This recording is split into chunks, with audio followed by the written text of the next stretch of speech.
اچھی اور معیاری کہانیوں میں دلچسپی رکھنے والے سامعین السلام علیکم۔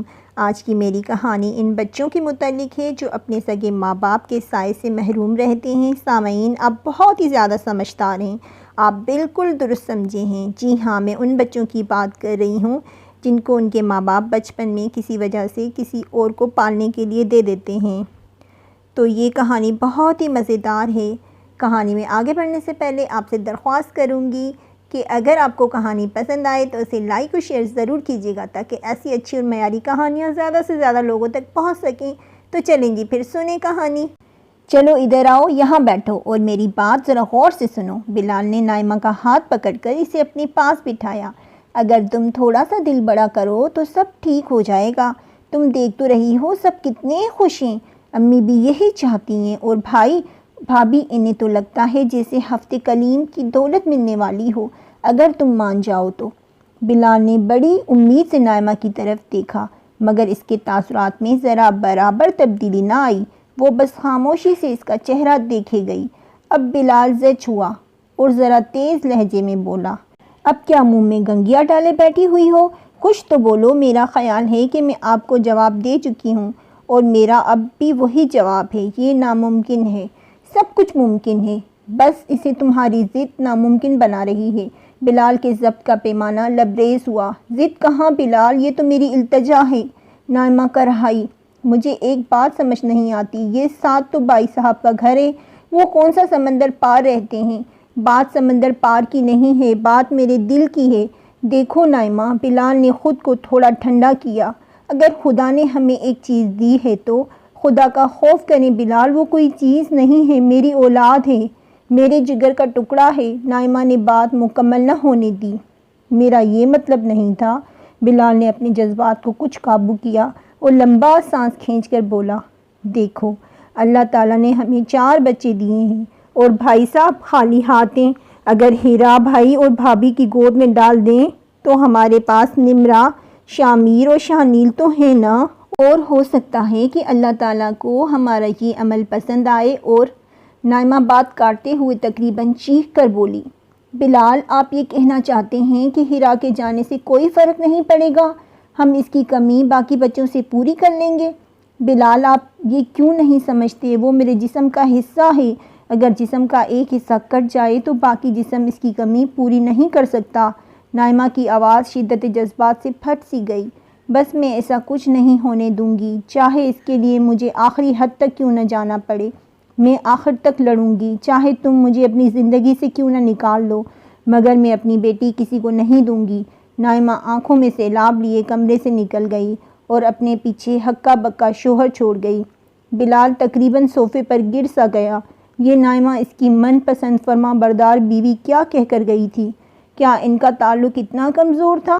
وہ ایسی تو نہ تھی، وہ تو اس کی ہر خواہش بن کہے جان جاتی، ہر بات یوں مانتی جیسے اٹل ہو۔ اس کا پیار، غصہ، کوئی چیز اس پر اثر کیوں نہیں کر رہی تھی؟ وہ اسے کس مشکل میں ڈال گئی تھی، اس کی سمجھ میں نہیں آ رہا تھا کہ وہ کیا کرے۔ اگر ایک طرف من چاہی بیوی تھی تو دوسری طرف باپ جیسا بھائی تھا، جس نے زندگی میں صرف دیا ہی دیا تھا، مانگا کچھ نہیں تھا، اور اب اگر مانگ ہی لیا تھا تو وہ کیسے انکار کرتا؟ بھائی صاحب کی شادی کو 12 سال ہو گئے تھے، مگر ابھی تک اولاد کی خوشی سے محروم تھے، نہ تو ڈاکٹر چھوڑے اور نہ ہی عامل بابے، مگر سب بے سود۔ آخر تھک کر انہوں نے اپنے چھوٹے بھائی کے سامنے اپنی جھولی پھیلائی تھی، تو وہ کیسے انکار کرتا؟ یہ ایسا نہیں تھا کہ اسے اپنی اولاد سے محبت نہ تھی، مگر بھائی کی محبت کا پلڑا زیادہ بھاری تھا۔ بھائی بھی وہ جس نے باپ کی کمی محسوس نہ ہونے دی تھی، ہر چیز مانگے سے پہلے ہی مہیا کر دی تھی۔ سوچ سوچ کر دماغ درد سے پھٹنے لگا۔ چائے اور دوائی کی تلاش میں جوں ہی وہ کچن کی طرف جانے لگا تو سیڑھیوں پر ہلکی زرد روشنی میں سے نائمہ نظر آئی۔ چائے اور دوائی کا ارادہ موقف کرتے ہوئے اس نے ایک بار پھر بات کرنے کا یا پھر منت کرنے کا فیصلہ کیا اور چپکے سے اس کے پاس آ کر بیٹھ گیا، اس کا ہاتھ اپنے ہاتھوں میں لے کر جیسے نئے سرے سے تہمید باندھنے لگا۔ دیکھو نائمہ، میں یہ کب کہہ رہا ہوں کہ ہم… نائمہ نے اس کی بات درمیان سے کاٹ دی اور تھکے ہوئے لہجے میں بولی، میں تو یہ سمجھ بیٹھی تھی کہ اب میری زندگی پر سکون ہے، اب اس میں کوئی ہلچل نہیں ہوگی، مگر میں یہ بھول گئی تھی کہ اکثر بیٹیاں ماؤں جیسی قسمت لے کر پیدا ہوتی ہیں۔ کیا مطلب؟ بلال نے نہ سمجھنے والے انداز میں دیکھا۔ میں بہت چھوٹی تھی، شاید سال یا 1.5 سال کی، نائمہ نے دھیرے سے کہا۔ ہمارے گھر میں بھی بالکل ایسے ہی حالات تھے۔ ہمارے تایا بے اولاد تھے اور بدقسمتی سے بابا کو ان سے محبت تھی، اتنی محبت تھی اس میں وہ اپنی اولاد کو بھی بھول گئے۔ بابا نے مجھے تایا کی گود میں ڈال دیا۔ مجھے یہی بتایا گیا کہ وہی میرے والدین ہیں۔ سب ٹھیک رہا، وہ میرا حد سے زیادہ خیال رکھتے تھے۔ کسی چیز کے لیے بھی نہ ترسنا پڑا اور نہ ہی کوئی خواہش دبانی پڑی۔ میں 8 سال کی تھی، تب پتہ نہیں کیا ہوا، اچانک تایا اور تائی کو اپنا گھر نامکمل لگنے لگا۔ انہیں اپنے کاروبار اور جائیداد کے لیے وارث اور بڑھاپے کے لیے سہارے کی ضرورت محسوس ہونے لگی، اور تائی بھی ان کی ہمنوا بن گئیں۔ جب بابا لوگوں نے منع کرنا چاہا تو انہوں نے بس اتنا کہا، مجھے لگتا ہے کہ تم لوگوں کی نظر میرے کاروبار پہ ہے۔ بابا خاموشی سے وہاں سے اٹھ آئے، مگر آتے ہوئے مجھے بھی اپنے ساتھ لے آئے۔ میرا خیال تھا کہ تایا اور تائی ایسا نہیں ہونے دیں گے، وہ مجھ سے دور نہیں رہ سکیں گے، مگر وہ تو شاید اسی انتظار میں تھے۔ وقت گزرنے لگا، تایا کی دوسری شادی ہو گئی اور انہیں وارث بھی مل گیا۔ میں اپنے بہن بھائیوں اور امی بابا کے گھر آ گئی۔ نئے اسکول میں ایڈمیشن ہو گیا، ہر چیز، جوتے، کپڑے، کھلونے، ہر چیز نئی آ گئی۔ کچھ عرصہ بعد سب کچھ معمول پر آتا گیا۔ لوگ اس واقعے کو بھولنے لگے۔ بابا اور تایا کے تعلقات ختم ہو گئے۔ دیکھنے والوں کو سب ٹھیک نظر آنے لگا، مگر اس واقعے کا اہم کردار تو جیسے کسی کو نظر ہی نہیں آیا۔ اس سب میں کہاں تھی؟ میں نے کیا محسوس کیا؟ میرے دل پر کیا گزری؟ کسی کو اس بات سے کوئی سروکار نہ تھا۔ اوپر سے تایا اور تائی کا رویہ، جیسے میں ایک دم ان کے لیے اجنبی ہو گئی، اور میرے سگے ماں باپ، بہن بھائی اور شاید ان کے لیے بھی۔ کئی سال ان سب کے دل میں اپنی جگہ نہ بنا سکی۔ بلال، بتائیں مجھے، کیا آپ اس بات کا تصور کر سکتے ہیں کہ آپ کے ماں باپ بدل جائیں؟ زندگی کے 8 سال جنہیں آپ اپنا سب کچھ سمجھیں، اچانک وہ پرائے ہو جائیں۔ اچانک بتایا جائے کہ وہ آپ کے کچھ نہیں لگتے، تو آپ کس کرب اور تکلیف سے گزریں گے؟ کیا اس درد کو محسوس کر سکتے ہیں؟ نہیں، بالکل نہیں۔ وہ رک کر خود ہی بولی، آپ ان لمحوں کے دکھ کو کبھی خود پر محسوس نہیں کر سکتے۔ لمحوں میں اگر کوئی گھائل ہوا تو وہ میں تھی۔ مجھے یوں لگتا تھا جیسے میں بھری دنیا میں اکیلی رہ گئی ہوں، جسے کسی میلے میں کھو گئی ہوں۔ اس گھر میں میرے بہن بھائی تھے، میرے حقیقی ماں باپ تھے، مگر میں کسی کے مزاج کو نہیں سمجھتی تھی۔ اس گھر میں تو مجھے جگہ مل گئی، مگر ساری زندگی کسی کے دل میں جگہ نہ بنا سکی۔ میں جو کلاس کی سب سے ذہین اسٹوڈنٹ تھی، ایک کلاس میں 2 سال لگانے لگی۔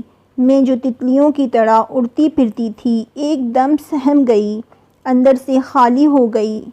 کتنے سال اس درد تکلیف سے نکلنے میں لگے، آپ سوچ بھی نہیں سکتے۔ رفتہ رفتہ تایا کی فیملی سے تعلقات بھی بحال ہو گئے، تقریباً سب کچھ پہلے جیسا ہو گیا، اگر نہیں بدلا تو میرے اندر کا موسم۔ ساری دوریاں سمٹ گئیں، نہ پر ہوا تو وہ میرے اندر کا خلا تھا۔ یہ خلا تب کم ہونا شروع ہوا جب میری آپ سے شادی ہوئی۔ آپ کی توجہ اور محبت اس خلا کو بانٹنے لگی، اور آہستہ آہستہ میرے اندر کا درد کم ہونے لگا۔ مگر جب آپ نے ہیرا کو بھائی صاحب کی گود میں ڈالنے کی بات کی تو مجھے لگا وہ ہیرا نہیں، میں ہوں جو ایک بار پھر آزمائش سے گزروں گی۔ نائمہ باقاعدہ ہچکیوں سے رو رہی تھی۔ بلال، آپ نے ایک بار مجھ بکھری ہوئی کو سمیٹا ہے، اب دوبارہ بے رحم ہواؤں کے سپرد مت کریں، یہ مجھے اڑا لے جائیں گی۔ اب مجھ میں نہ ہمت ہے اور نہ برداشت کا حوصلہ۔ اس نے بلال کے سامنے ہاتھ جوڑ دیے۔ خدا را، یہ ظلم مت کریں۔ بلال جیسے ایک دم ہوش میں آیا اور بے ساختہ اس کے جڑے ہوئے ہاتھ پکڑ لیے۔ یہ تم کیا کہہ رہی ہو؟ بس چپ ہو جاؤ۔ نہیں، پہلے آپ وعدہ کریں، ایسا کوئی فیصلہ نہیں کریں گے جس کے لیے مجھے ایک بار پھر پل صراط سے گزرنا پڑے۔ نائمہ رندھے ہوئے لہجے میں بولی، ہاں میرا وعدہ ہے، ایسا کچھ نہیں ہوگا۔ بلال نے نائمہ کو بازو میں پینچتے ہوئے کہا، جیسا تم چاہتی ہو سب ویسا ہی ہوگا۔ اب کوئی دکھ تمہارے پاس نہیں آئے گا۔ حقیقتاً آج بلال نے نائمہ کے کرب کو اپنے دل پر محسوس کیا تھا۔ مسلسل اس کے بال سہلاتے ہوئے وہ سوچ رہا تھا، بھائی صاحب کو دوسری شادی کے لیے رضامند کرنا مشکل تو ہے مگر ناممکن نہیں، اور اگر ایسا نہ بھی ہوا تو وہ ایک بار پھر نائمہ کی کہانی دہرانے نہیں دے گا۔ آپ کی کیا رائے ہے اس بارے میں؟ کیا میں نے نائمہ کا ساتھ دے کر درست فیصلہ کیا یا مجھے ہیرا کو بھائی صاحب کو دے دینا چاہیے؟ اپنی رائے سے مجھے ضرور آگاہ کیجیے گا۔ اگر آپ کو ہماری یہ کہانی پسند آئی ہو تو اسے لائک اور شیئر ضرور کیجیے گا، اور اگر ایسی ہی اچھی اور معیاری کہانیاں سننا چاہتے ہیں تو ہمارے چینل سچی کہانیاں کو سبسکرائب کیجیے اور ساتھ میں بیل آئیکن ضرور پریس کیجیے۔ شکریہ، اللہ حافظ۔